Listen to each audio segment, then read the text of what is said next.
Hi guys, welcome back to Kushal institute and Pankaj Trivedi is also back here. आज का जो हमारा वीडियो है, आज का हमारा जो लेक्चर है वो आप लोगों के FYGC यानी कि 11th standard Maharashtra state board और उसका एक सब्जेक्ट है जिसका नाम है सेक्रेटरियल प्रैक्टिस। सेक्रेटरियल प्रैक्टिस को शॉर्ट में हम कहते हैं SP। और आज हम लोग देखेंगे उसका सिलेबस क्या है। Syllabus for FYGC 11th standard Maharashtra state board. आप देख सकते हैं यहाँ पर टोटल 12 चैप्टर्स के नाम लिखे हैं, इस तरफ 6 और इस तरफ 6 हैं। साल भर में जो SP में आप चैप्टर्स पढ़ने वाले हो उसको एट अ ग्लांस यहाँ पे बता दिया है। हमारे जो ऑनलाइन ऑफलाइन और क्लासरूम लेक्चर्स होंगे उनमें हम डिटेल में इन 12 चैप्टर्स को पढ़ेंगे, लेकिन उन 12 चैप्टर्स को डिटेल में पढ़े उसके पहले आइडिया तो ले लें कि वो 12 चैप्टर्स में कौन सा चैप्टर आपको क्या सिखाने वाला है। राइट, तो आइए जान लेते हैं 12 चैप्टर्स के बारे में। इस तरफ 6 हैं और इस तरफ 6 हैं। द फर्स्ट 6, पहला चैप्टर आपको दिख रहा है सेक्रेटरी। यस, तो सबसे पहला सवाल उठता है कि सेक्रेटरी का मतलब क्या है। तो सेक्रेटरी का मतलब, पहले जो सेक्रेटरी शब्द है वो लिया गया है लैटिन शब्द से। लैटिन भाषा में एक शब्द है जो है सेक्रेटरियस, जिसका मतलब है एक ऐसा व्यक्ति जो किसी दूसरे व्यक्ति के लिए काम करता है, और वो जो दूसरा व्यक्ति जिसके लिए वो काम कर रहा है वो बहुत इंपॉर्टेंट है। Means the person who works for another person and that another person is an important person in the society। तो किसी महत्वपूर्ण पर्सन के लिए कोई पर्सन काम करता है तो उसको कहते हैं सेक्रेटरियस, और उस शब्द से लिया गया है सेक्रेटरी, लैटिन भाषा। ये सारी बातें और भी रोमन लैंग्वेज में क्या कहते हैं, इंडियन लैंग्वेज में क्या कहते हैं सेक्रेटरी को, ये सब आपको चैप्टर नंबर 1 में जानने मिलेगा। तो आइए जानते हैं चैप्टर नंबर 1 क्या है। Chapter number 1 is all about secretary. Secretary का ओरिजिन, मतलब सेक्रेटरी शब्द कहाँ से आया, उसकी पूरी हिस्ट्री, उसका मीनिंग क्या है, डेफिनेशंस क्या है उसके, सेक्रेटरी के फीचर्स क्या है, इंपॉर्टेंस क्या है, why secretary is so much important in the modern life, उसके टाइप्स कितने हैं, जैसे कि प्राइवेट सेक्रेटरी क्या होता है, इंस्टीट्यूशनल सेक्रेटरीज क्या होते हैं, इंस्टीट्यूशनल में secretary of a non profit organisation, secretary of a cooperative society, secretary of a government department and secretary of a joint stock company. These are the different types of secretaries. इनके बारे में हम सीखेंगे थोड़ा थोड़ा। Secretary के functions क्या है, फंक्शंस यानी काम, कार्य, वो क्या क्या काम करता है। क्वालिटीज़ क्या होनी चाहिए, अगर आपको एक कामयाब और अच्छा सेक्रेटरी बनना है तो उसके लिए क्या क्वालिटीज़ होनी चाहिए of a secretary. And distinguish between, कुछ डिस्टिंग्विशेस है, जो टाइप्स ऑफ सेक्रेटरी है उनको लेकर कुछ डिस्टिंग्विशेस है जो आपको गवर्नमेंट टेक्स्ट बुक में पता चल जाएगा। जब हम पढ़ेंगे तब तो डिटेल में पढ़ेंगे, लेकिन एट अ ग्लांस अगर आप गवर्नमेंट टेक्स्ट बुक देखें, ये जो वीडियो आप देख रहे हो इस वक्त, उसको देखते वक्त अगर गवर्नमेंट टेक्स्ट बुक पास में रखोगे और पेजेस आप टर्न करते जाओगे तो ये सारी चीज़ें आपको गवर्नमेंट टेक्स्ट बुक में डिटेल में दिखाई देगी। समझ गए फर्स्ट चैप्टर? ओके, आते हैं सेकेंड चैप्टर। सेकेंड चैप्टर का नाम देखिए, joint stock company. Yes, corporate world, company की दुनिया, टाटास, बिरलास, रिलायंस, हज़ारों नहीं लाखों कंपनियां इंडिया में चल रही हैं, पार्ले, HCL, कितनी सारी कंपनियां, MRF, नाम लो कम पड़ जाएगा, पूरा लेक्चर कंपनीज़ के नाम लेने में ही चला जाएगा। So there are so many companies working in India. तो हम पढ़ेंगे कि जॉइंट स्टॉक कंपनी क्या होती है, और जॉइंट स्टॉक कंपनी के ऊपर ही देखा जाए तो ये आपका SP सब्जेक्ट बेस्ड है। ज़्यादा से ज़्यादा ऐसे स्टूडेंट्स जो CS करना चाहते हैं 12th के बाद, CS कंपनी सेक्रेटरी, तो उनको जॉइंट स्टॉक कंपनी के बारे में पूरी जानकारी होनी चाहिए। CS करने के लिए आपको ये SP सब्जेक्ट बहुत हेल्प करेगा। इसलिए अगर आपने मैथ्स नहीं लिया और SP लिया है तो बिल्कुल अपने आप को अंडर एस्टिमेट ना करें। SP भी आपको बहुत नॉलेज देने वाला है कंपनी कॉर्पोरेट वर्ल्ड्स के बारे में, कंपनी और कॉर्पोरेट वर्ल्ड के बारे में, सॉरी। तो देखेंगे सेकेंड चैप्टर में कि कंपनी क्या होती है, जॉइंट स्टॉक कंपनी क्या होती है। और जॉइंट स्टॉक कंपनी जानने से पहले कुछ छोटे छोटे बिजनेस ऑर्गेनाइजेशंस के बारे में भी आप सीखने वाले हो। आइए देखते हैं second chapter, joint stock company. इसमें हम पढ़ेंगे एवोल्यूशन ऑफ बिजनेस ऑर्गेनाइजेशन। छोटे छोटे कुछ बिजनेस ऑर्गेनाइजेशन है उनके बारे में एज अ शॉर्ट नोट पढ़ेंगे, जैसे कि सोल ट्रेडिंग कंसर्न क्या होता है, ऐसा बिजनेस जिसका मालिक एक बंदा होता है। जैसे कि जॉइंट हिंदू फैमिली बिजनेस क्या होता है। Joint Hindu family business is the business which is managed by a family. पूरा परिवार एक ही बिजनेस करता है उसको जॉइंट हिंदू फैमिली कहते हैं। अकेला आदमी बिजनेस करता है उसको कहते हैं सोल ट्रेडिंग कंसर्न। परिवार के साथ मिलकर बिजनेस करते हैं उसको कहेंगे joint Hindu family business, which is also called as HUF, Hindu undivided family business कहते हैं। पार्टनरशिप फर्म क्या होता है, जब पार्टनरशिप में बिजनेस करें। लिमिटेड लायबिलिटी पार्टनरशिप जिसको शॉर्ट में LLP कहते हैं। और कोऑपरेटिव सोसाइटी क्या होती है। ये सब छोटे छोटे फॉर्म्स है, पहले हम इनके बारे में पढ़ेंगे एज अ शॉर्ट नोट, और सबसे एंड में पढ़ेंगे सबसे important meaning, definitions, features and types of joint stock company and distinguish between. मतलब मेन चैप्टर है जॉइंट स्टॉक कंपनी, लेकिन उसके बारे में जानने से पहले ये छोटे छोटे बिजनेस है। और आपको एक प्लस पॉइंट बताओ एसपी स्टूडेंट्स को, इस चैप्टर में जो आप लोग पढ़ने वाले हो ना, ये sole trading concern, joint Hindu family business, partnership firm और कोऑपरेटिव सोसाइटी और जॉइंट स्टॉक कंपनी, ये काफ़ी कुछ आपको ओसीएम में भी आने वाला है। ओसीएम में organisation of commerce and management में एक चैप्टर है फॉर्म्स ऑफ बिजनेस ऑर्गेनाइजेशन, उसमें ये वहाँ पर डिटेल में पढ़ने वाले हो। यहाँ पर पैराग्राफ फॉर्म है, वहाँ पे पूरा डिटेल में, मतलब एक सब्जेक्ट में नहीं 2 सब्जेक्ट में काम आने वाला चैप्टर है ये, ठीक है। और डिटेल में एंड में इन सब के बारे में थोड़ा थोड़ा पढ़ने के बाद आप पढ़ोगे कि कंपनी का मीनिंग क्या है, उसके डेफिनेशंस क्या है, फीचर्स क्या है, क्योंकि साल भर ही नहीं अगले साल भी, और ज़्यादातर जो सीएस करते हैं उनको ज़्यादा से ज़्यादा कंपनीज का नॉलेज होना चाहिए ना, तो इसलिए कंपनी के मीनिंग, उनके डेफिनेशंस, उनके फीचर्स, उनके टाइप्स और डिस्टिंग्विश बिटवीन आपको सीखना है। डिस्टिंग्विश बिटवीन जैसे आपको आ गया सोल ट्रेडर और पार्टनरशिप का डिस्टिंग्विश बताइए, partnership and joint Hindu family का डिस्टिंग्विश, आपस में जिनके बारे में सीखोगे उनको लेकर आपस में डिस्टिंग्विशेस आएंगे। चैप्टर नंबर 2 समझ गए। फर्स्ट चैप्टर सेक्रेटरी क्या है उसके बारे में बताता है, तो सेकंड जॉइंट स्टॉक कंपनी क्या है। अब ये ज़्यादातर जो चैप्टर्स है वो सारे जॉइंट स्टॉक कंपनी से कनेक्टेड ही है। जब आप सीएस करोगे, कंपनी सेक्रेटरी का कोर्स करोगे, तब भी आपको ज़्यादा से ज़्यादा कंपनी और कॉरपोरेट वर्ल्ड के बारे में ही सीखना होगा। ओके, सो इसलिए ये 11th और 12th का एसपी बहुत काम आने वाला है। ओके, थर्ड चैप्टर है formation of the company. Second में आपने जान लिया ना कंपनी क्या है। अब आपके माइंड में आइडिया है कि मुझे खुद की कंपनी स्टार्ट करनी है, आपके पास अच्छा बैकिंग है, अच्छा सपोर्ट है, अच्छा फाइनेंस है, और भी कुछ लोग आपके साथ जुड़ के बिजनेस करना चाहते हैं, और आपने दिमाग में आइडिया लाया कि मैं भी अपनी कंपनी शुरू करूँ। तो डियर स्टूडेंट्स, ये जो थर्ड चैप्टर है ये आपको बताएगा फॉर्मेशन ऑफ कंपनी के बारे में। How can you start your own company, और इसको शुरू करने के लिए 3 स्टेजेस होते हैं। अगर आपको इन फ्यूचर खुद की कंपनी शुरू करनी हो ना, तो 3 स्टेजेस है। इन तीनों स्टेजेस के बारे में डिटेल में तो जब हम चैप्टर पढ़ेंगे तभी बताऊंगा, फिलहाल उन स्टेजेस के नाम देखिए। सबसे पहली स्टेज है प्रमोशन, दूसरी स्टेज है इनकॉर्पोरेशन, और तीसरी स्टेज का नाम है commencement of business. So whenever you conceive an idea in your mind that I want to start the company, and for starting the company you'll have to follow these 3 procedures. ये 3 stages से आपको गुजरना पड़ेगा। पहला promotion, दूसरा incorporation, और तीसरा commencement of business. अब इनके अंदर क्या होता है वो सब अगर मैं समझाने जाऊंगा तो फिर से वही बात, तो भी आज का लेक्चर, आज का वीडियो कम पड़ जाएगा। इसलिए मैं सिर्फ आइडिया दे रहा हूँ कि सेकंड ने आपको बता दिया जॉइंट स्टॉक कंपनी क्या है, तो थर्ड आपको बताएगा कि कंपनी शुरू कैसे होती है। फोर्थ का नाम है documents related to formation of a company. ये थर्ड चैप्टर किसके बारे में है, कंपनी कैसे शुरू होती है। जब आपको कंपनी स्टार्ट करनी होगी ना my dear students, in future आप खुद की कंपनी शुरू करने जाओगे ना, तो आपको कुछ डॉक्यूमेंट्स बनाने पड़ेंगे। कॉलेज में अभी आप लोग एडमिशन लोगे FYJC में, या लेने जा रहे हो या ले चुके हो, तो आप सबको पता है कॉलेज में एडमिशन लेना है तो सबसे इंपॉर्टेंट 2 डॉक्यूमेंट्स कौन से, एक है आपका marksheet, of course passing marksheet with good marks, और दूसरा LC लिविंग सर्टिफिकेट। इसके अलावा और भी डॉक्यूमेंट जैसे कास्ट सर्टिफिकेट या डोमिसाइल सर्टिफिकेट या जो भी आपके स्पोर्ट्स है, कल्चरल एक्टिविटीज़ के आप सबमिट करो। But what are the 2 fundamental documents required for taking admission in your college? Yes, marksheet and living certificate. वैसे ही कंपनी शुरू करनी है तो 2 फंडामेंटल डॉक्यूमेंट्स है, उसके बिना कंपनी शुरू नहीं होती। पहले उन 2 डॉक्यूमेंट्स का नाम देखिए, उनके बारे में डिटेल में हम चैप्टर में पढ़ेंगे, मैं सिर्फ आपको डॉक्यूमेंट्स के नाम बताऊंगा। 2 फंडामेंटल डॉक्यूमेंट्स में सबसे पहला डॉक्यूमेंट आता है मेमोरेंडम ऑफ एसोसिएशन। अगर आपके पास मेमोरेंडम ऑफ एसोसिएशन डॉक्यूमेंट नहीं होगा, अब ये बिल्कुल आप चिंता ना करें कि ये क्या होता है, इसमें क्या लिखा होता है, क्योंकि वो हम उस चैप्टर में पढ़ेंगे। आप सिर्फ ये याद रखें कि कंपनी शुरू करने के लिए आपको जो डॉक्यूमेंट चाहिए उनमें सबसे पहला डॉक्यूमेंट है मेमोरेंडम ऑफ एसोसिएशन, दूसरा डॉक्यूमेंट है आर्टिकल्स ऑफ एसोसिएशन। ये 2 डॉक्यूमेंट्स मेन है, और एक और डॉक्यूमेंट है जिसका नाम है प्रोस्पेक्टस। ये डॉक्यूमेंट की जरूरत तब होती है जब कंपनी को शेयर इशू करने होते हैं।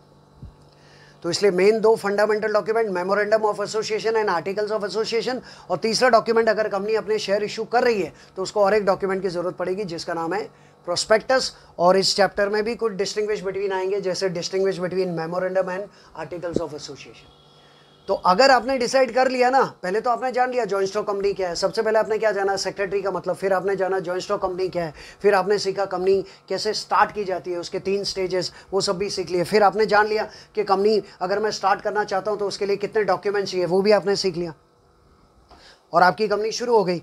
5वां, जब आप कंपनी स्टार्ट करोगे और आप चाहते हो कि आपकी कंपनी में लाखों लोग जुड़े, वो लाखों लोग जो अपना पैसा आपकी कंपनी में इन्वेस्ट करेंगे, उनको कहा जाता है शेयर होल्डर्स। क्या कहा जाता है? Share holders. और शेयर होल्डर्स का नाम जब कंपनी के रजिस्टर में दर्ज हो जाता है तो वो शेयर होल्डर्स बन जाते हैं मेंबर्स। क्या बन जाते हैं? मेंबर्स। तो ये जो 5वां चैप्टर है ना, देख सकते हैं, it is about members of a company. ये आपको बताएगा meaning of member, meaning of share holder. Generally member share holder होता है, शेयर होल्डर मेंबर होता है, लेकिन दोनों में जो डिफरेंसेस है थोड़े बहुत, के शेयर होल्डर अलग होता है, मेंबर अलग होता है, वो हम इस चैप्टर में सीखेंगे। फिलहाल के लिए आप ये मान के चलिए कि दोनों सेम होता है। तो मेंबर कौन? जो कंपनी का मालिक होता है। शेयर होल्डर भी कंपनी का मालिक होता है। शेयर्स कितने टाइप्स के होते हैं वो सब आपको, शेयर्स क्या है, शेयर्स कितने टाइप्स के, वो सब आपको 12th में आएगा। लेकिन फिलहाल हम सीखेंगे कि शेयर होल्डर क्या होता है, मेंबर क्या होता है। इसके अलावा मेंबर बनने के लिए क्या एलिजिबिलिटी होनी चाहिए? एलिजिबिलिटी का मतलब काबिलियत, योग्यता। अगर आपको मेंबर बनना है तो जैसे कि आपकी उम्र 18 साल से ज़्यादा होनी चाहिए, आप इंडियन होने चाहिए, या ये मेरे हिसाब से मैं बता रहा हूँ, डिटेल में उस चैप्टर में पढ़ेंगे हम। तो कौन पर्सन है जो कंपनी का मेंबर बन सकता है? एलिजिबिलिटी में हम सीखेंगे। एक्विजिशन मतलब मेंबरशिप कैसे हासिल कर सकते हो आप, how can you become a member, acquisition. Termination मतलब मेंबरशिप आपकी कब खत्म हो जाएगी, जैसे शेयर होल्डर की डेथ होती है तो मेंबरशिप खत्म हो जाती है। ऐसे कुछ एग्जांपल्स हम देखेंगे जिसमें आपकी मेंबरशिप खत्म हो सकती है। तो मेंबरशिप से रिलेटेड कि मेंबरशिप की एलिजिबिलिटी क्या है, मेंबरशिप को कैसे एक्वायर कर सकते हैं, एक्विजिशन, और मेंबरशिप कब आपकी खत्म हो सकती है। इसके अलावा rights, duties and liabilities of member. जब आप कंपनी के मेंबर बन जाओगे तो आपको क्या हक मिलेगा, राइट्स यानी हक, आपकी ड्यूटीज़ क्या होगी और आपकी लाइबिलिटीज़ क्या होगी। So this chapter number 5 is all about members. लेकिन आप देख रहे हैं ये सब कुछ कॉरपोरेट और कंपनी के बारे में ही है कि नहीं, राइट? तो CS करना है बच्चों तो ये पढ़ना ही है, और नहीं भी करना है तो नॉलेज के लिए पढ़ना है। काफ़ी लोग 12th के बाद स्टॉक मार्केट में काम करते हैं, स्टॉक मार्केट की एग्ज़ाम्स देते हैं, खुद का इन्वेस्टमेंट बिजनेस करते हैं, कंपनी के शेयर्स को ख़रीदने बेचने का, वहाँ भी ये काम आएगा। तो कोई भी पढ़ाई ऐसे ही ज़ाया या वेस्ट नहीं होती, कहीं ना कहीं काम आती है। इसलिए मत पढ़ो कि ये हमको नौकरी दिलाएगा, सिर्फ ये सोच के नहीं। नौकरी तो दिलाएगा, अच्छा जॉब दिलाएगा, लेकिन अच्छा नॉलेज आपको दिलाएगा। SP। Okay, 5th chapter is member. छठे का नाम है directors and key managerial personnel of a company. हमने मेंबर के बारे में तो समझ लिया, लेकिन आपको पता है कंपनी जो होती है ना, उसके मालिकों को मेंबर्स कहा जाता है, लेकिन उस कंपनी को चलाते कौन है? उस कंपनी को मैनेज मेंबर्स नहीं करते, उस कंपनी को मैनेज करते हैं बड़े इंपॉर्टेंट लोग, जिनको कहा जाता है ये directors and key managerial personal. Personal का मतलब which is related with staff, व्यवस्था में काम करने वाले लोग, जो पूरी व्यवस्था संभालते हैं, उनको पर्सनल कहा जाता है of a company.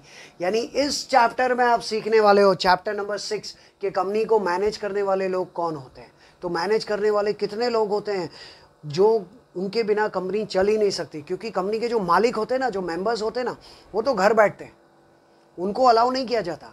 Share holders और मेंबर्स कंपनी को मैनेज नहीं करते, वो मैनेज करने का जो अधिकार है वो किसी और को सौंपते हैं। और वो कौन कौन है, वो ये चैप्टर आपको सिखाएगा। चैप्टर का नाम directors and key managerial personal, मतलब डायरेक्टर्स और की मतलब क्या, इंपॉर्टेंट मैनेजरियल पर्सन के बारे में। अब उसमें कौन कौन है, देखिए सबके नाम लिखे मैंने। आप सीखोगे डायरेक्टर्स कौन, आप सीखोगे मैनेजिंग डायरेक्टर्स कौन, MD, आप सीखोगे होल टाइम डायरेक्टर्स किसको कहते हैं, आप सीखोगे मैनेजर्स कितने हो सकते हैं, purchase manager, sales manager, finance manager. Company जो है वो लाखों लोगों का समूह होता है और उसमें कई लोग काम करते हैं। तो ये जो बड़े तबके के हाई लेवल की पोस्ट पे काम करने वाले लोग जो कंपनी को मैनेज करते हैं ना, उनके बारे में आप सीखने वाले हो। मैनेजर्स के बारे में, कंपनी सेक्रेटरी, जिसके बिना कंपनी चल ही नहीं सकती, CS के बिना आप कंपनी सेक्रेटरी नहीं बन सकते। चीफ फाइनेंशियल ऑफिसर, जो कि फाइनेंस का इंतजाम करता है, बिना चीफ फाइनेंशियल ऑफिसर के फाइनेंस का इंतजाम कैसे करें। और डिस्टिंग्विश बिटवीन, इनके बीच में डिस्टिंग्विश आएगा, जैसे कि डिस्टिंग्विश बिटवीन डायरेक्टर और MD, मैनेजिंग डायरेक्टर बताइए, distinguish between whole time director and managing director, आपस में इनको लेकर डिस्टिंग्विशेस है। समझ में आया? This is the summary of the first 6 chapters of SP।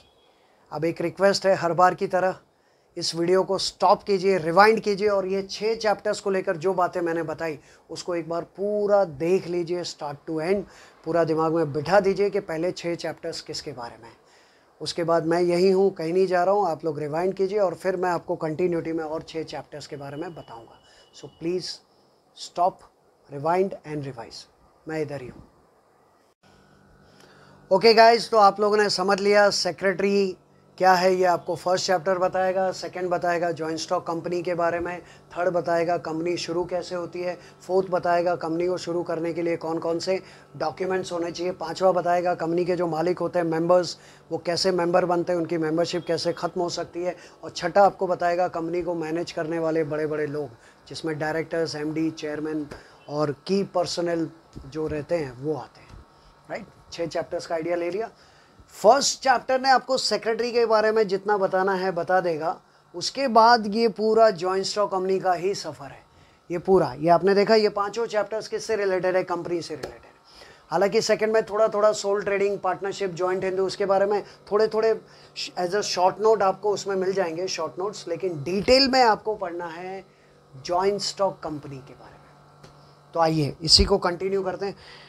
छठा चैप्टर था कि कंपनी को मैनेज कौन करते हैं, जिसमें directors, MD, whole time director, chief finance officer, company secretary, managers, ये सब हमने देख लिया। अब हम देखिए 7वां और 8वां चैप्टर कितना बड़ा होगा कि 2 पार्ट में। Company meeting 1 and company meeting 2। जो कंपनी होती है ना जॉइंट स्टॉक कंपनी, उसमें बड़े बड़े फैसले ये डायरेक्टर्स और एमडी खुद नहीं लेते हैं, मीटिंग्स को बुलाया जाता है। उस मीटिंग में सारे मेंबर्स और शेयर होल्डर्स को बुला के उनसे पूछा जाता है, वोटिंग होता है, डिस्कशन होता है, और उसके बाद बड़े फैसले किए जाते हैं। तो किसी भी कंपनी को बड़े बड़े फैसले करने हैं, जैसे कंपनी का नाम बदलना है, कंपनी शिफ्ट करनी है, कंपनी बंद करनी है, तो जब तक सारे मेंबर्स और शेयर होल्डर्स मीटिंग में आके अपनी सहमति नहीं देंगे तब तक वो फैसला नहीं होता। तो इसलिए अगले 2 चैप्टर्स में आप सीखने वाले हो कि मीटिंग के लिए कौन कौन सी रिक्वायरमेंट्स है, क्या क्या एसेंशियल्स है, और मीटिंग के कितने टाइप्स हैं। तो उस आधार पे 2 पार्ट में ये चैप्टर है। देखिए कंपनी मीटिंग 1, पहले देखते हैं company meeting 1। Company meeting part 1 में क्या सीखोगे? इसमें आप सीखने वाले हो important terms and essentials of valid meeting. Valid meeting उसको कहते हैं जो एज पर द लॉ बिल्कुल सही हो। जिस मीटिंग में नियमों का पालन नहीं होता उसको इनवैलिड मीटिंग कहते हैं, और उस मीटिंग को खारिज कर दिया जाता है, उसको सरकारी मान्यता नहीं मिलती। जिसको मान्यता मिले उसको वैलिड मीटिंग कहते हैं। तो वैलिड मीटिंग मतलब बिल्कुल सही meeting, as per the rules and regulation जो मीटिंग आपने बुलाई उसको कहेंगे वैलिड मीटिंग। तो वैलिड मीटिंग की क्या क्या आवश्यकताएं हैं उसको कहते हैं एसेंशियल्स, और वैलिड मीटिंग में किन किन शब्दों का इस्तेमाल होता है उसको कहते हैं टर्म्स। तो क्या क्या टर्म्स है, जैसे देखिए प्रॉपर अथॉरिटी, मीटिंग को बुलाने के लिए कौन अथॉरिटी है, किसके पास पावर है मीटिंग को बुलाने का, उसको कहते हैं प्रॉपर अथॉरिटी। नोटिस, कोई भी मीटिंग बुलानी है तो उसके पहले सभी लोगों को नोटिस देना ज़रूरी है, ये हम सीखेंगे। नोटिस क्या होता है, कभी 21 दिन मीटिंग के 21 डेज़ पहले कभी नोटिस भेजनी पड़ती है, कभी 14 डेज़ पहले, वो सब आपको पता चलेगा। एजेंडा क्या होता है, एजेंडा एक लिस्ट होता है जो बताता है कि उस मीटिंग में क्या क्या होने वाला है, उसके बारे में पढ़ेंगे। कोरम क्या होता है, कोरम होता है कि उस मीटिंग में कम से कम कितने लोग आएंगे तो ही वो मीटिंग आगे बढ़ेगी। जैसे किसी मीटिंग में कम से कम 5 लोग होंगे तो ही वो मीटिंग आगे बढ़ेगी, नहीं तो मीटिंग कैंसिल या पोस्टपोन हो जाएगी, उसको कोरम कहते हैं। डिटेल में चैप्टर में ही पढ़ सकते हैं, ऑब्वियसली मैं एक एक जितना है बता रहा हूँ। चेयरमैन, उसके बिना मीटिंग हो नहीं सकती, हर मीटिंग के ऊपर कंट्रोल करने के लिए चेयरमैन होता है। इसके अलावा प्रॉक्सी, कभी आप मीटिंग अटेंड नहीं कर पा रहे हो तो अपने बदले अपने दोस्त को मीटिंग में भेज दिया, वो प्रॉक्सी हो गया आपका। मोशन, मीटिंग में जो प्रस्ताव रखे जाते हैं, प्रपोजल्स, उनको मोशन कहा जाता है। वोटिंग होता है मीटिंग में, कभी शो ऑफ हैंड से होता है, शो ऑफ हैंड में हाथ उठा के, कभी वॉइस मेथड से होता है, कभी डिवीजन मेथड से होता है, कभी पोल मेथड से होता है, कभी बैलेट मेथड से होता है। There are different methods of voting. Voting करने के, इलेक्शन के भी अलग अलग मेथड्स होते हैं, कितने होते हैं वो हम सीखेंगे। रेजोल्यूशन, मीटिंग में जो फाइनल फैसले किए जाते हैं ना उनको कहा जाता है रेजोल्यूशन। कि आपने मीटिंग बुलाई और मीटिंग में क्या फैसला किया उसको कहा जाता है रेजोल्यूशन। मिनट्स, मिनट्स होता है मीटिंग में क्या क्या हुआ उसको रिकॉर्ड करना, पूरी कहानी। मीटिंग बुलाई और मीटिंग में क्या क्या फैसले किए गए, क्या डिसीजंस लिए गए, उनको रिकॉर्ड किया जाता है मिनट्स में। So minutes is the record, it is the record of the meeting and it is the record of the business transacted at the meeting. And distinguish between आपस में आएगा, जैसे कोरम और एजेंडा का डिस्टिंग्विश, या minutes and agenda का distinguish, या voting के जो मेथड है शो ऑफ हैंड और पोल का डिस्टिंग्विश। आपस में जो आप पढ़ोगे उनमें से ही कुछ डिस्टिंग्विशेस आपको चैप्टर के एंड में मिल जाएंगे। लेकिन ये तो सिर्फ पार्ट 1 है, इसमें तो आपने क्या सीखा, टर्म्स एंड एसेंशियल्स। मेन तो ये है कि कंपनी में कितने टाइप्स की मीटिंग बुलाई जा सकती है, उसके लिए पार्ट 2 है। पार्ट 2 में आप सीखेंगे टाइप्स ऑफ मीटिंग, जैसे share holders meeting, directors meeting, creditors meeting, class meeting, जैसे एनुअल जनरल मीटिंग क्या होता है, एक्स्ट्रा ऑर्डिनरी जनरल मीटिंग क्या होता है, स्टैट्यूटरी मीटिंग क्या होता है, बोर्ड मीटिंग क्या होता है, कमिटी मीटिंग क्या होता है। देखिए ये सब टाइप्स ऑफ मीटिंग आपको पता चलेगा इसमें। Functions of a secretary related with annual general meeting. Annual day मनाते हो ना आप लोग स्कूल और कॉलेज में, जो साल में एक दिन आप सेलिब्रेट करते हो, वैसे ही हर कंपनी में साल में एक बार मीटिंग होती है, उसको एनुअल जनरल मीटिंग कहते हैं, जिसमें सब शेयर होल्डर्स को बुला के वो कंपनी बताती है कि पूरे साल में हमने क्या प्रोग्रेस की। So the meeting which is held once in a year is called annual general meeting। और ये चैप्टर आपको सिखाएगा कि अगर आप सेक्रेटरी हो तो उस एनुअल जनरल मीटिंग में आपको क्या क्या काम करने हैं। फंक्शंस, देखिए यहाँ पे लिखा है फंक्शंस यानी कार्य of secretary related with annual general meeting, जिसको हम शॉर्ट में एजीएम कहते हैं। एजीएम मतलब एनुअल जनरल मीटिंग। और distinguish between annual general meeting and statutory meeting, annual general meeting and extraordinary meeting, distinguish between board meeting and committee meeting, या ये X meeting and Y meeting, आपस में meetings को लेकर distinguish आएगा। तो ये दोनों किसके बारे में? पूरा मीटिंग। लेकिन किसकी मीटिंग? Joint stock company. देखा आपने एसपी पूरा किसके बारे में सिखा रहा है? Joint stock company, corporate world. Okay, सोच लो, जो लोग एसपी लेते वक्त घबरा रहे हैं, सोच रहे कि एसपी पढ़ के कुछ फ़ायदा नहीं है, वो लोग सोच लीजिए कितना फ़ायदा होने वाला है एसपी पढ़ के आपको। आखिरी ये जो आखिरी चार है ना, इनका कनेक्शन है। 9th चैप्टर है ना, जब आप सीएस कर लेते हो, सेक्रेटरी बन जाते हो, सीएस एग्जाम पास करके किसी कंपनी के सेक्रेटरी बन गए अच्छी पोस्ट पे, you have one of the key positions in the company, आप कंपनी के एक इम्पॉर्टेंट ऑफिसर बन जाते हो, तो आपको कम्युनिकेशन आना चाहिए कि नहीं? लोगों से बातचीत करने आना चाहिए कि नहीं? तो ये चैप्टर आपको सिखाने वाला है business communication skills of a secretary. तो सेक्रेटरी जब सेक्रेटरी बनता है तो उसको बिजनेस में बातचीत करने के लिए सीखना पड़ेगा ना, कि मुझे कहाँ से, किस तरह से, किन लोगों से कैसे बात करनी है। So this chapter is all about business communication skills. और जब तक वो स्किल्स, कुशलता, काबिलियत आपके अंदर नहीं होगी कम्युनिकेशन की, आप लोगों को प्रभावित नहीं कर सकते। तो ये चैप्टर यही सिखाएगा कि एक सेक्रेटरी को कौन कौन से कम्युनिकेशन स्किल्स अपने अंदर डेवलप करने चाहिए और क्या क्या सीखने मिलेगा आपको। Meaning, definitions, types, methods of communication. Type जैसे एक्सटर्नल कम्युनिकेशन क्या होता है, इंटरनल कम्युनिकेशन क्या होता है। मेथड्स जैसे वर्बल कम्युनिकेशन क्या होता है, नॉन वर्बल क्या होता है, रिटन कम्युनिकेशन क्या होता है, इलेक्ट्रॉनिक कम्युनिकेशन आजकल चल रहा है हमारे बीच में, क्या हो रहा है, इलेक्ट्रॉनिक कम्युनिकेशन। ये सब types of communication, methods of communication आप सीखेंगे। इसके अलावा मेरिट्स ऑफ रिटन कम्युनिकेशन, जो हम लिखते हैं उसको रिटन कम्युनिकेशन कहते हैं, उसके फ़ायदे क्या हैं, मेरिट्स। इसके अलावा मोड्स ऑफ इलेक्ट्रॉनिक कम्युनिकेशन, कोई ब्लॉग लिखता है, कोई जो है अपना ट्विटर पे मैसेज देता है, कोई व्हाट्सएप का यूज़ करता है, कोई ईमेल पे मैसेज करता है, फेसबुक का यूज़ करते हैं। These are the different modes of electronic communication. तो उसके बारे में आप सीखेंगे। And roles of secretary in business communication. Business से रिलेटेड जो कम्युनिकेशन होती है ना बच्चों, वो ज़्यादातर फॉर्मल होती है। एक सेक्रेटरी को सभ्यता और फॉर्मल एजुकेशन के साथ, फॉर्मल लैंग्वेज के साथ लोगों के साथ पेश आना पड़ता है। तो ये चैप्टर आपको वही सिखाएगा।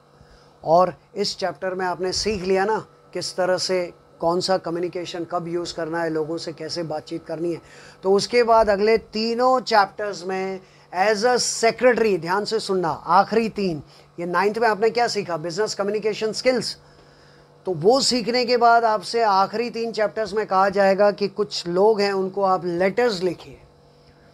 और राइटिंग लेटर्स को कहा जाता है कॉरेस्पॉन्डेंस। या कॉरेस्पॉन्डेंस का मतलब होता है पत्र व्यवहार। तो ये जो आखिरी 3 चैप्टर्स है ना, they are about writing letters.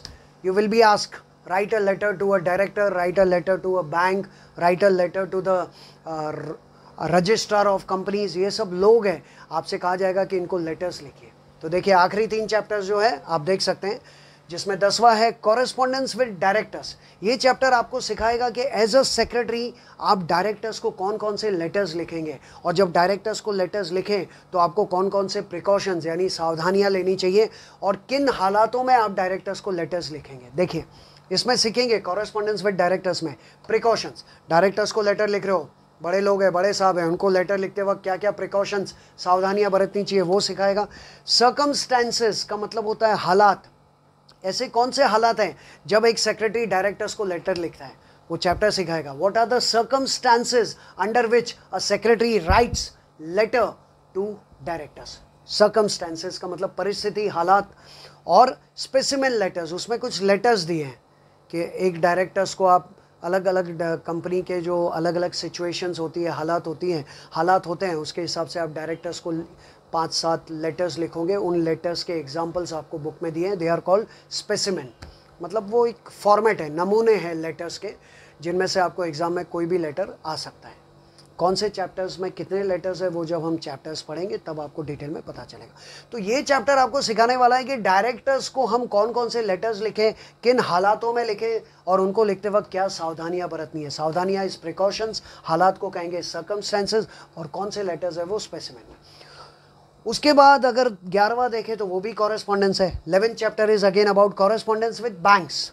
आजकल हम बैंक के बिना बिजनेस कर ही नहीं सकते। OCM में भी पढ़ाया जाता है कि bank is an important auxiliary. अगर आपको ट्रेड करना है तो बैंक के बिना कर नहीं सकते। तो इस चैप्टर में आपको सिखाया जाएगा कि एज अ सेक्रेटरी आप बैंक्स को कौन कौन से लेटर्स लिखेंगे, बैंक के मैनेजर को कौन कौन से लेटर लिखेंगे जब आपको लोन चाहिए, ओवरड्राफ्ट चाहिए, क्रेडिट फैसिलिटी चाहिए, या लेटर ऑफ क्रेडिट चाहिए, या अलग अलग बैंक में अकाउंट ओपन करना है। तो देर आर डिफरेंट सर्कमस्टेंसेस। तो इसमें कुछ एक्स्ट्रा है। सबसे पहले आपको सिखाया जाएगा meaning and functions of commercial banks, क्योंकि ये बिजनेस वर्ल्ड है, और बिजनेस वर्ल्ड अपना अकाउंट कौन से बैंक में खोलता है, कमर्शियल बैंक। तो कमर्शियल बैंक का मीनिंग क्या है, उनके फंक्शंस क्या है, वो आप सीखोगे सबसे पहले। उसके बाद प्रिकॉशंस, अगर आप बैंक्स को लेटर लिख रहे हो तो आपको कौन सी सावधानियां बरतनी है। सर्कमस्टेंसेस, किन किन हालातों में बैंक को लेटर लिखोगे आप, वो भी आपको पता चल जाएगा। और स्पेसिमेन लेटर्स, उनके लेटर्स, और इसमें एक्स्ट्रा है डिस्टिंग्विश बिटवीन। जैसे बैंक में आप करंट अकाउंट खोल सकते हैं, सेविंग अकाउंट खोल सकते हैं, तो करंट और सेविंग का डिस्टिंग्विश आ गया। रिकरिंग एंड फिक्स्ड डिपॉजिट का डिस्टिंग्विश आएगा। और ओवरड्राफ्ट क्या होता है, लोन क्या होता है, उनका डिस्टिंग्विश आएगा। ओवरड्राफ्ट और कैश क्रेडिट क्या होता है, उनका डिस्टिंग्विश आएगा। ये थोड़ा लेंदी है। इसमें तो सिर्फ आप देखेंगे ना, डायरेक्टर्स को जो लेटर लिखेंगे उसमें क्या है, precautions, circumstances and specimen letters. ये तीनों यहाँ भी है, देखिए, precautions, circumstances and specimen letter. लेकिन उसके अलावा एक्स्ट्रा क्या है, meaning and functions of commercial bank, और इसके अलावा distinguish between. And the last, आखिरी चैप्टर 12वां, ये भी कॉरेस्पॉन्डेंस के बारे में। यस, कॉरेस्पॉन्डेंस मतलब पत्र व्यवहार, हिंदी में कहते हैं, writing letters. Correspondence with statutory authorities. Statutory authorities are the person or the institutions which are appointed by the government. Government के द्वारा, सरकार के द्वारा बनाई गई संस्था जो कि लोगों के बिजनेस पे, बिजनेस वर्ल्ड पे नज़र रखती है, उनके बारे में हम पढ़ेंगे। उनको कहा जाएगा स्टैट्यूटरी अथॉरिटीज़। यानी कंपनी एक बहुत बड़ी दुनिया है जिसको हम कहते हैं कॉरपोरेट वर्ल्ड। और कॉरपोरेट वर्ल्ड में बहुत सारे घपले होते हैं, घोटाले होते हैं, स्कैम होते हैं। उन घोटालों के ऊपर नज़र रखना है। एक आम आदमी अपना पैसा कंपनी में इन्वेस्ट करे और वो कंपनी में घपला हो जाए तो आम आदमी के पैसे डूब जाएंगे। तो ऐसे आम आदमी के प्रोटेक्शन के लिए, आम इन्वेस्टर्स के प्रोटेक्शन के लिए बहुत सारे लोग हैं जो आपकी मदद करेंगे, और उन लोगों को आपको एज अ सेक्रेटरी लेटर लिखना है। तो कौन कौन से स्टैट्यूटरी अथॉरिटीज़ है, देखिए। सबसे पहली अथॉरिटी का नाम है मिनिस्ट्री ऑफ कॉरपोरेट अफेयर्स, जो कि हमारे मंत्रालय का एक डिपार्टमेंट है, मिनिस्ट्री है। जैसे रेलवे मिनिस्ट्री, फाइनेंस मिनिस्ट्री, वैसे मिनिस्ट्री ऑफ कॉरपोरेट अफेयर्स, जो कि कंपनी वर्ल्ड के जितने भी मैटर्स हैं उनको हैंडल करती है। किस कंपनी में कहीं पे कोई फ्रॉड हो गया, घोटाला हो गया, तो मिनिस्ट्री ऑफ कॉरपोरेट अफेयर्स उनके ऊपर नज़र रखती है। जो लोग घोटाले में इन्वॉल्व होते हैं उनको सज़ा दिलवाती है। तो सबसे पहली अथॉरिटी है मिनिस्ट्री ऑफ कॉरपोरेट अफेयर्स, जिसको शॉर्ट में कहेंगे MCA। रजिस्ट्रार ऑफ कंपनीज, ये वो पर्सन है जिनके पास जाके आप कंपनी का रजिस्ट्रेशन करवाओगे। ये मैंने बताया ना अभी आपको, कंपनी को शुरू कैसे किया जाता है।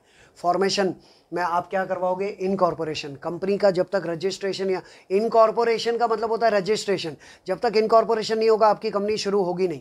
और इनकॉर्पोरेशन या रजिस्ट्रेशन करवाने जिस ऑफिस में जाओगे उन साहब का नाम है रजिस्ट्रार ऑफ कंपनी, जिनको शॉर्ट में कहेंगे ROC। ये सब बड़े लोग हैं जो कंपनी वर्ल्ड पे, कॉर्पोरेट वर्ल्ड पे नज़र रखते हैं। Ministry of corporate finance MCA, register of companies ROC।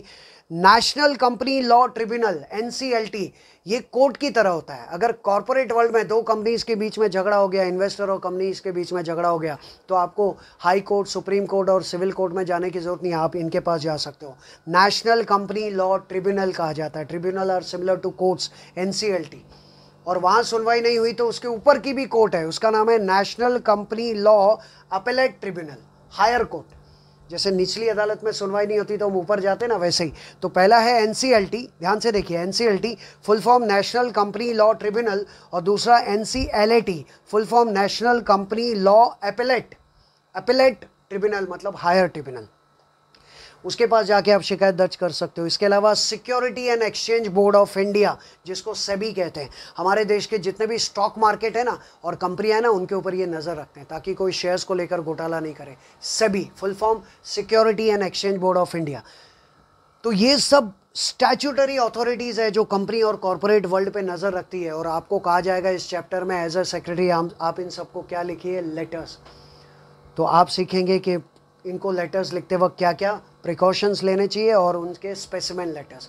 कहीं आपको कहा जाएगा आरओसी को लेटर लिखिए, रजिस्ट्रार ऑफ कंपनी को, कहीं आपको कहा जाएगा एनसीएलटी को लेटर लिखिए, कहीं कहा जाएगा सेबी को लेटर लिखिए। तो ये सब वो बड़े लोग हैं जो ऑफिसर्स हैं, उनको आप लेटर्स लिखते वक्त क्या क्या सावधानी बरतोगे और कौन कौन से लेटर्स लिखोगे, ये चैप्टर आपको ये सिखाएगा। So this is the summary of the 12 chapters you have in your SP, secretarial practice subject of FYJC 11th standard Maharashtra state board. लेकिन हमेशा की तरह एक बार फिर से ऊपर से 12 चैप्टर्स का आइडिया दे देता हूँ, प्लीज़ पे अटेंशन। सबसे पहला चैप्टर सेक्रेटरी क्या है, उसके ओरिजिन, उसके मीनिंग, डेफिनेशन, उसके बारे में बताएगा। लैटिन भाषा सेक्रेटेरियट से लिया गया हुआ है और अलग अलग लैंग्वेजेस में उसको किस नाम से बुलाया जाता है वो सब आपको पता चलेगा पूरा, उसकी क्वालिटीज़, उसके टाइप्स, उसके फंक्शंस और डिस्टिंग्विश। सेकंड है जॉइंट स्टॉक कंपनी क्या होता है। जॉइंट स्टॉक कंपनी क्या है, उसके पहले कुछ छोटे छोटे क्वेश्चंस आप जानेंगे। सोल ट्रेडर क्या होता है, जॉइंट हिंदू फैमिली क्या होता है, पार्टनरशिप क्या होता है, कोऑपरेटिव सोसाइटी क्या होता है। और उसके बाद एंड में आप सीखेंगे जॉइंट स्टॉक कंपनी का मीनिंग, डेफिनेशन, फीचर्स, उसके टाइप्स और डिस्टिंग्विश। थर्ड आपको बताएगा कंपनी शुरू कैसे करें। It is about formation of the company. 3 stages होंगे, प्रमोशन होगा, उसके बाद इनकॉर्पोरेशन यानी रजिस्ट्रेशन होगा, उसके बाद बिजनेस स्टार्ट यानी कि कमेंसमेंट ऑफ बिजनेस। कमेंसमेंट मतलब स्टार्ट। लेकिन कंपनी को शुरू करने के लिए आपके पास कौन कौन से डॉक्यूमेंट्स होने चाहिए वो 4th चैप्टर बताएगा। मेन 2 डॉक्यूमेंट्स है, memorandum and articles of association. लेकिन अगर आप अपने शेयर इशू करना चाहते हो तो और एक डॉक्यूमेंट है, प्रोस्पेक्टस, और इनका आपस में डिस्टिंग्विश बिटवीन आएगा 4th में। 5वां चैप्टर है मेंबर्स कैसे बने। अगर आपको कंपनी का मेंबर या शेयर होल्डर बनना है तो मेंबर और शेयर होल्डर का मीनिंग क्या है, उन दोनों में क्या डिफरेंस है और कैसे आप मेंबरशिप के एक्वायर कर सकते हो। एलिजिबिलिटी क्या है, मेंबर बनने के लिए आपके पास क्या काबिलियत होनी चाहिए, मेंबरशिप कब आपकी ख़त्म हो सकती है, एज अ मेंबर आपके राइट्स क्या है, ड्यूटीज़ क्या है, लाइबिलिटीज़ क्या है, ये सब कुछ आपको ये चैप्टर सिखाएगा। छठा सिखाएगा कि कंपनी को चलाने वाले कौन लोग हैं जो कंपनी को मैनेज करते हैं। Directors and key managerial personnel of a company, जिसमें आप directors, MD, managing director, whole time directors, manager के अलावा company secretary, chief finance officer और इनके बीच में आपस में डिस्टिंग्विश सीखोगे चैप्टर नंबर 6 में। 7वां और 8वां कंपनी मीटिंग को लेकर है। कंपनी मीटिंग पार्ट 1 आपको बताएगा मीटिंग के लिए क्या क्या टर्म्स यूज़ होते हैं और एसेंशियल्स यूज़ होते हैं, जैसे कि कोरम क्या है, चेयरमैन क्या है, प्रॉपर अथॉरिटी होनी चाहिए, नोटिस क्या है, एजेंडा क्या है, प्रॉक्सी किसको कहते हैं, मोशन, वोटिंग के मेथड्स कितने हैं, रेजोल्यूशन क्या होता है, मिनट्स क्या होता है और आपस में डिस्टिंग्विश। और मीटिंग पार्ट 2 चैप्टर नंबर 8 आपको बताएगा टाइप्स ऑफ मीटिंग, जैसे कि share holders meeting, directors meeting, board meeting, class meeting, ये सब, क्रेडिटर्स मीटिंग। और एक सेक्रेटरी एनुअल जनरल मीटिंग में क्या क्या काम करता है, साल में एक बार जो होती है उसको AGM कहते हैं, क्या क्या काम करता है और इनको लेकर आप आपस में डिस्टिंग्विश। और 9 से 12 जो है पूरा कम्युनिकेशन स्किल के बारे में। 9th आपको बताएगा कि सेक्रेटरी के अंदर क्या क्या कम्युनिकेशन स्किल्स होनी चाहिए। इसमें आप सीखेंगे कम्युनिकेशन के कितने टाइप्स है, मेथड्स है, रिटर्न कम्युनिकेशन का फ़ायदा क्या है, इलेक्ट्रॉनिक्स में कितने आपके पास ऑप्शंस है कम्युनिकेशन करने के, और इफेक्टिव कम्युनिकेशन, अपने कम्युनिकेशन को कैसे आप इफेक्टिव बना सकते हैं। ये शायद मैं भूल गया आपको बताऊं, एक सेक्रेटरी के अंदर कम्युनिकेशन स्किल नहीं है इतना, तो कैसे वो इम्प्रूव कर सकता है अपने कम्युनिकेशन स्किल को, बातचीत करने का लहजा कैसे इम्प्रूव कर सकता है, वो ये आपको बताएगा।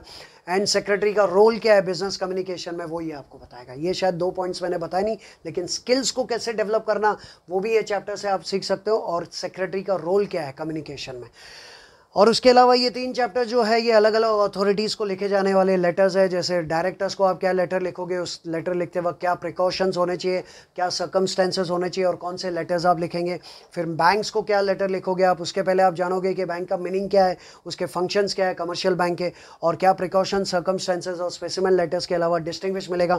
और आखिरी 12वां चैप्टर है कंपनी के ऊपर नज़र रखने वाले जो बड़े लोग हैं, they are called statutory authorities, उनको कौन कौन से लेटर्स आप लिखोगे। कॉरेस्पॉन्डेंस विद स्टैट्यूटरी अथॉरिटीज, जिसमें आता है ministry of finance, ministry of corporate affairs, पहले मिनिस्ट्री ऑफ फाइनेंस में था, MCA, उसके बाद registrar of company ROC, national company law tribunal NCLT, national company law appellate tribunal जो कि हायर लेवल का होता है, secretary security and exchange board of India, secretary नहीं, security and exchange board of India SEBI, और इन सब से रिलेटेड क्या प्रिकॉशंस होने चाहिए और उनसे रिलेटेड लेटर्स.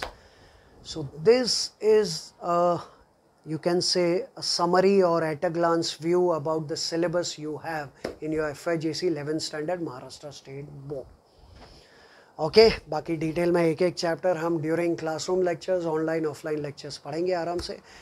और अभी और अगला वीडियो कुछ दिनों में आ जाएगा जिसमें हम आपको मैथ्स के सिलेबस के बारे में बताने वाले हैं. जी हाँ, इसके पहले हमने book keeping and accountancy, OCM और इकोनॉमिक्स, ये तीनों सब्जेक्ट्स का इंट्रोडक्शन और सिलेबस का वीडियोस ऑलरेडी हम बना चुके हैं. आज हमने SP का इंट्रोडक्शन और वीडियो बना दिया है. सिलेबस का एक वीडियो मैथ्स का आपके सामने बहुत जल्द आ रहा है. तब तक के लिए इंतज़ार कीजिए. Okay, bye, all the best.